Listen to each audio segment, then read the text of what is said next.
pang 1 taon na namamatay si nanay. At yung kapatid namin na sinasabi niyo, kasing edad lang ni Paula yun eh. Bigyan niyo pa ako na isa pang pagkakataon. Kung makikilala niyo lang ang nanay Rubinyo at ang kapatid niyo, matutuwa kayo sa kanila. Pati yung mga itlog, inubos niyo! Itik naman na piyesta to eh! Alam mo, mas lalo ko namimiss ang nanay eh. Nung kasama natin siya, napapagaan niya ang lahat. Nandito naman ako eh. Bakit ka ba kasi nagsusungit, ha? Sa fans ka pa nagsungit? Tao lang ako, ma. Siyempre, nasasaktan din ako pag kinukurot nila ako. And what if natusok ako sa mata ng babaeng yun sa ballpen na yun?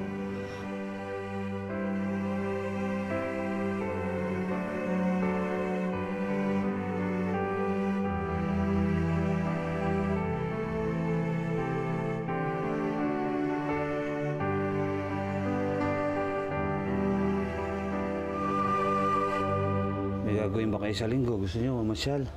Ha? Sige po tayo. Sa Luneta. Okay, sa Circle. I-paload mo nga ako dun sa tindahan sa dali, 15 pesos. Kunin mo to number, oh. Baka ho pwede si Joros na lang ho kasi maraming lasing po doon, tsaka bastos. Ang arte naman nito, aning ka naman nun. Tsaka gigisingin mo pa si Joros, natutulog nga yun eh. Ako na lang ho. Hindi na. Ako na lang gigising kay Joros. Total, tanghali naman na. Ano? Simpleng utos lang eh. Gigisingin mo pa anak ko. Baka naman sa susunod, ako na ang uutusan mo. Mabuti pa ho. Ako na lang ho. Para ho... Hindi! Tumahimik kayo. Ruby! Sa ayaw at sa gusto mo, dito titira ang mga anak ko. Ha? Kahit anong gawin mo, habang nabubuhay ako, hindi sila aalis dito. Naintindihan mo? Iisang pamilya na nga lang tayo eh. Dapat nagtutulungan tayo. Ngayon, kung gusto mong igalang kanila, dapat igalang mo rin sila. Pareho kayong mga buwisit.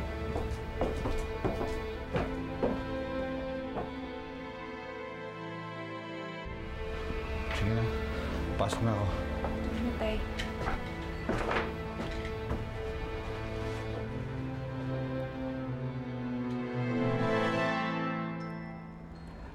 Alam mo, naaawa na ako sa mga anak ko eh. Simulat sa pool, hindi ko na sila nabigyan ng magandang buhay. Mula nung lumuwas sila dito sa Maynila eh, puro na lang dusan dinanas nila. Ano naman ang magagawa ko? Ito lang ang kaya kong trabaho. Alam mo tayo mga hindi nakapagtapos, kawawa talaga tayo eh. Yung mga trabaho natin yung mahihirap ng trabaho. Pero yung kinikita natin, kakapiranggot. Hindi katulad yung mga tao dito, mga nakapagtapos. Titipalap yung mga konting computer. Libo-libo kinikita. O eh bakit? Bata ka pa naman ah. Pwede ka pa mag-aral. Wala akong pasensya sa pag-aaral eh. Siguro gagalingan ko na lang. Saan? Sa trabaho? Sa pagtaya ng loto. Magaling ako doon. Hindi nga ako, malay mo manalo, instant milyonaryo. Hindi na akong papakahirap. Bata, ikaw talaga. Palabiro ka pala eh. Mataas ang pangarap ko. Kaya nga itong trabaho pinili ko, ang taas. Ikaw talaga, puro ka kalokohan. Ako. Uy! Uy! Dahan-dahan! Ikaw talaga, puro ka kalokohan. Lintik. Okay lang. Dahan-dahan.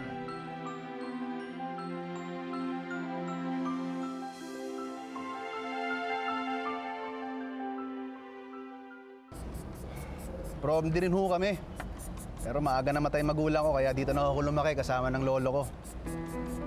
Pero nung teenager ako, namatay siya. Kaya doon ako sa Malibay. Lumaki ako sa mga kabarkada, nakikitira doon. Mabuti, hindi ka naligaw ng landas. Marami na ako pinagdaanan. Pero hindi ko naman masasabi na minsan hindi ako naligaw. Ayoko na hong makulong eh. Naranasan ko na rin ho yun. Talaga.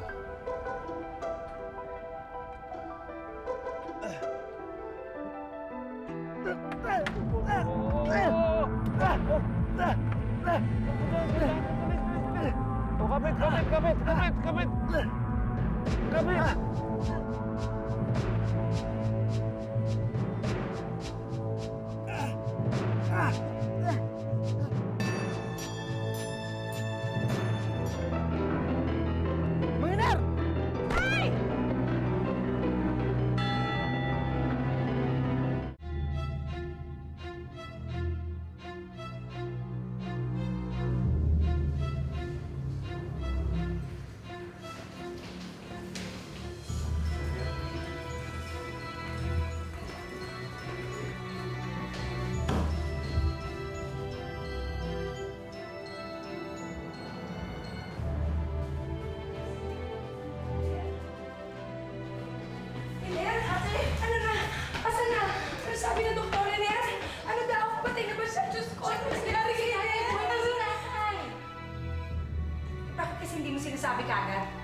Okay kayo bang pamilya ni Mariner? Ay, oo. Kumusta na ho siya? Ano lagay niya? Halos madurog ang kanyang mga buto sa pinag-ipak ng kanyang pagbagsak. Kailangan opera ng kanyang binti at paa. Excuse me. Diyos ko naman, bakit kayo pa? Saan kami kukuha ng pera? Ano gagawin natin? Ano ba yan?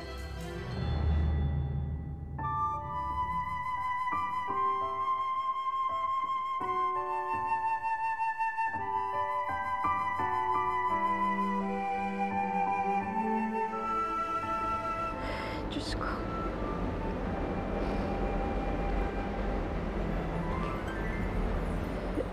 Alam ko kung hindi niyo kami pinapabayaan.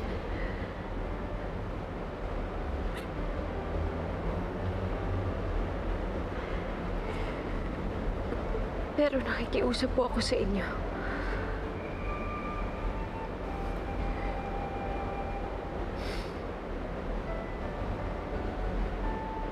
Tulungan niyo po ako na malampasan itong pagsubok na to.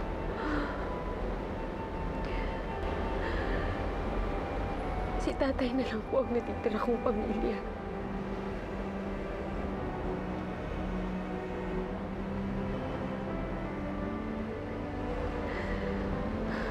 Tulungan niyo po siya. Huwag niyo po siyang papabayaan.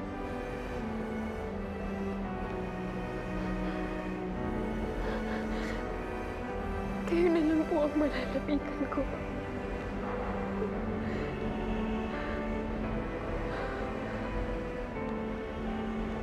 Kaya sana po tulungan niyo po ako.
Hello? Hello? Pwede kong makausap si Mr. Dave? Dave De Leon? Sino ito? Ay, Dave? Dave, si Helen to. Yung sa lancha. Yung sa barko, yung lumubog. Naaalala mo pa ba ako? Oo. Bakit? Anong problema? Kasi... O, sige. Akong bahala. Dave? Dave, saan ka pupunta? May meeting tayo ngayon. Dave!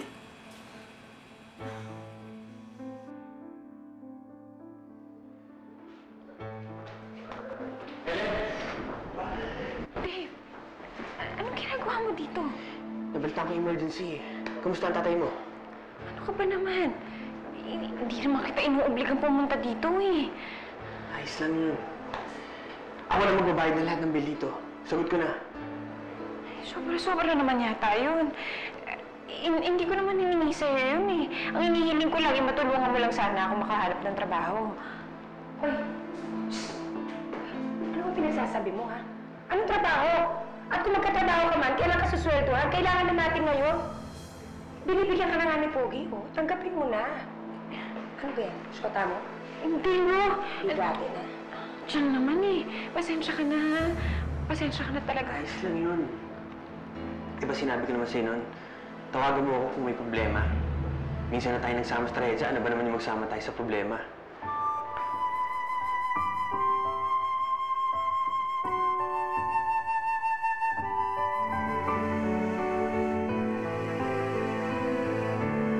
Ay, nako. Nasa na ba si Dave?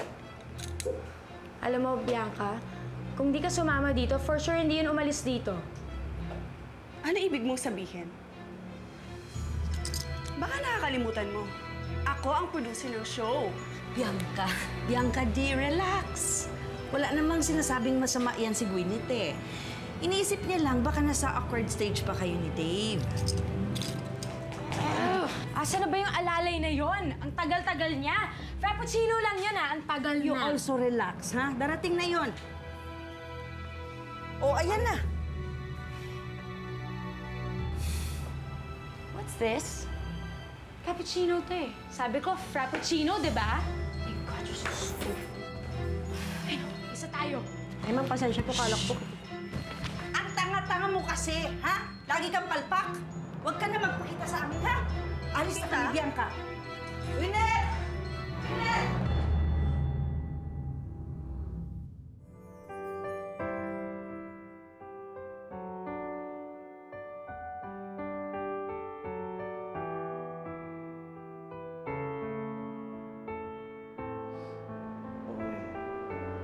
Helen, anak. Bakit nandito ka pa?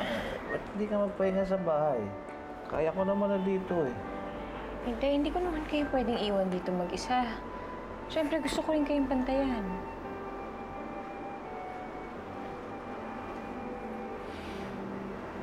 Pasensya ka na, anak, ha? Kung alam ko lang na ganito katindi ang titiisin mo sa piling ko. Sana pinauwi ko na kayo ng probinsya. Mahirap na nga ang buhay natin. Magkaganito pa ako. Yan ang isipin yun, Tay. Ang mahalaga, ligtas kayo. At isa pa, sabi ng doktor, hindi daw malabo na makalakad kayo ulit.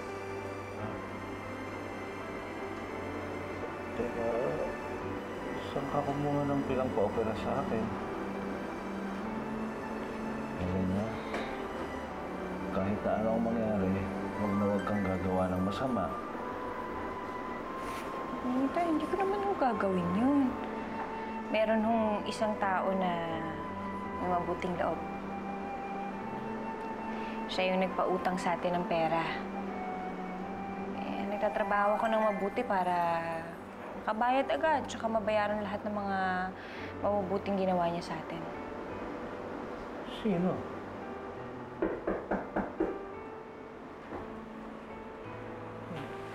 Miner? Ay! Tuloy na ako. Sige. Gusto ko kayo. Ako, alala ko sa inyo si Helen. Dapat mo, pagaling na kayo. Salamat, ha? May dala ko akong mansanas. Ay ko na doon.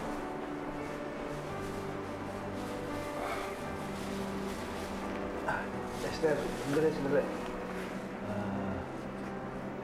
Maraming salamat sa lahat. Maraming salamat sa inyo. Hindi dahil sa inyo, alam mo, ako po yung nadisgrasya. Pag nakalabas ako dito, gagawa kami ng paraan para makabayad agad sa'yo.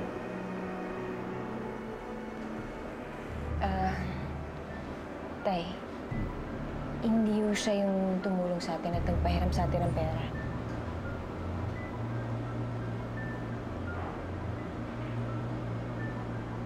Abe, sino?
pasensya ka na. Hindi ako nakapagpaalam sa'yo nung nilagay ko yan dyan. Hindi ko lang talaga mapigilan eh. It was a great moment. A great snapshot.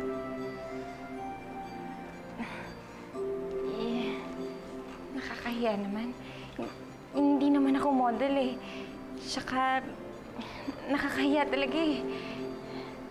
Hindi nga dapat mahiya. Dahil hindi ko makukuha yung shot na yan kung hindi mo sinagip yung baby na yun. Dapat nga maging proud ka pa. Ay, oo nga pala, para sa'yo. Maraming salamat. Okay to ah. Pasensya na sa istorbo ah. Gusto ko lang ihatid yan. Gusto kong magpasalamat sa'yo. Ligtas na ang tatay ko. Maraming salamat. Pero, Dave, babayaran kita. Kailangan ko lang talaga ng maayos-ayos na trabaho. Sige, sige. Sakali. Subukan ko tang tulungan makahanap ng trabaho.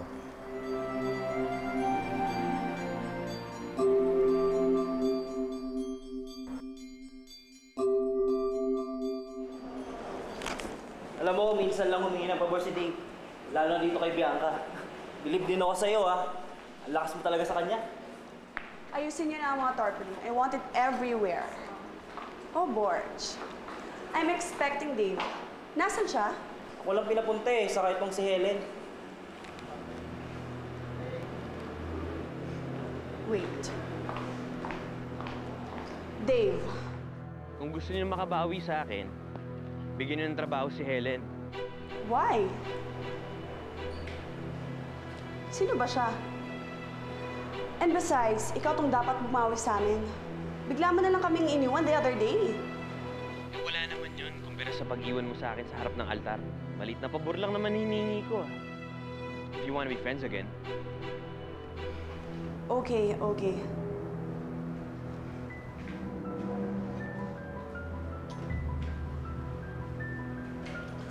May experience ka naman sa clerical job. Marunong ka naman siguro sa computers, diba?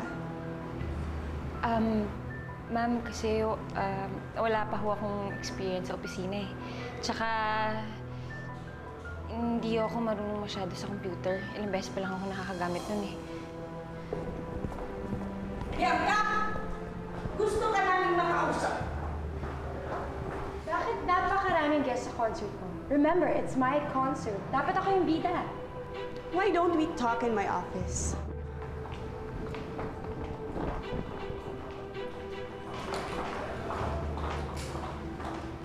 Oh, yosin muna ako, ha? Iwan muna kita. Sige.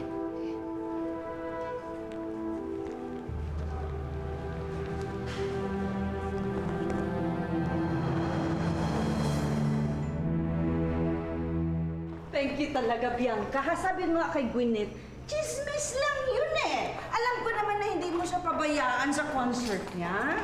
Siyempre naman, tita. Despite our differences, I still consider Gwyneth as one of my closest friends. Of course. At isa pa, gusto kong kumita tong concert na to. Okay? Okay. Major venture to para sa ating lahat. Thank you, friend. Thank you talaga. You're welcome. Thank you, my dear. We'll go ahead, ha? Bye-bye. Bye.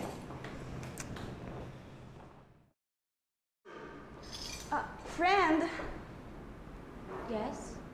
you need a new PA, di ba? Yeah, why?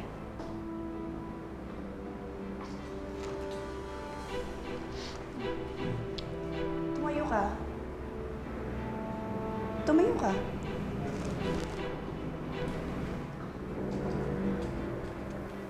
Come here. Dapat to. Isa lang ang ayo. Ang tatanga-tanga. Nagkakaintindihan ba tayo?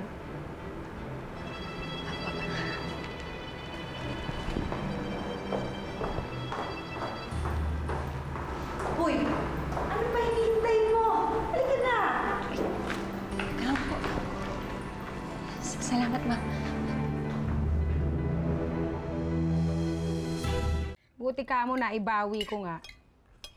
Eh di huli, ako pa yung panalo. Kinakabahan na ako kanina, akala ko matatalo ko. Tagal nyo nga na eh. Eh paano? Ang tatagal maglaro. Diyos ko, konting discarte lang, hindi Magandang gabi ho. Saan ka galing? Nakahanap ka ba ng trabaho? Oh, binigyan ka ba nung lalaking pumaporma sa'yo? Bata pa nun, mukhang sugar daddy na. Wow. Balato naman dyan. Una sa lahat, kaibigan ko lang si Dave. Tsaka wala akong planong abusuhin ng pagkakaibigan namin dalawa. May kiraan. Ikaw naman, kung makapagsalita ka, bakit? Ano ba sinabi namin? Di ba? Ano masama kung humingi kang tulong? Kaibigan mo ka mo. Hindi ko na ako kailangan humingi ng tulong. May trabaho na ako. Wow, mabuti naman! Sa wakas, makakapagbigay na rin kayo ng kapatid mo. Diyos ko, ilang buwan ko rin kayong inaalagaan, ano? Makabawi-bawi man lang. Masyado na rin kayo siniswerte.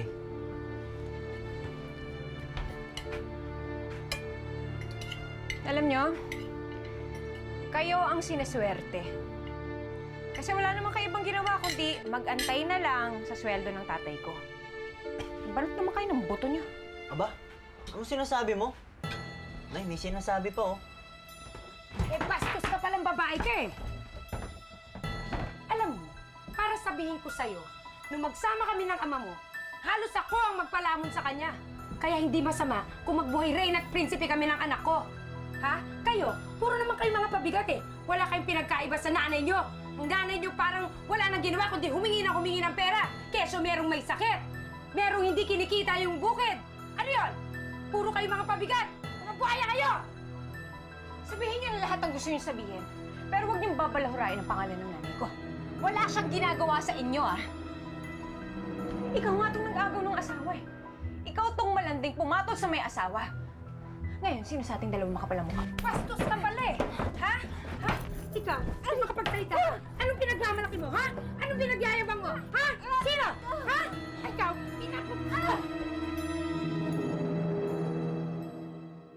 Kumusta na bang trabaho mo? Ngayon yung unang araw ko kay Gillette. Masaya ba? Sa trabaho mo, kung saan-saan ka nakakapunta. Nakakasama mo pa si Gwyneth. Uy, late ka!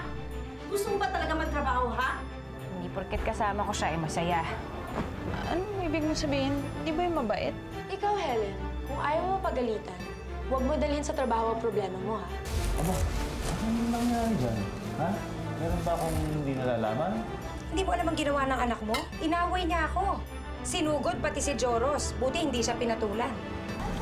Talo lang nila ako, eh. Kaya hindi ko sila uurong.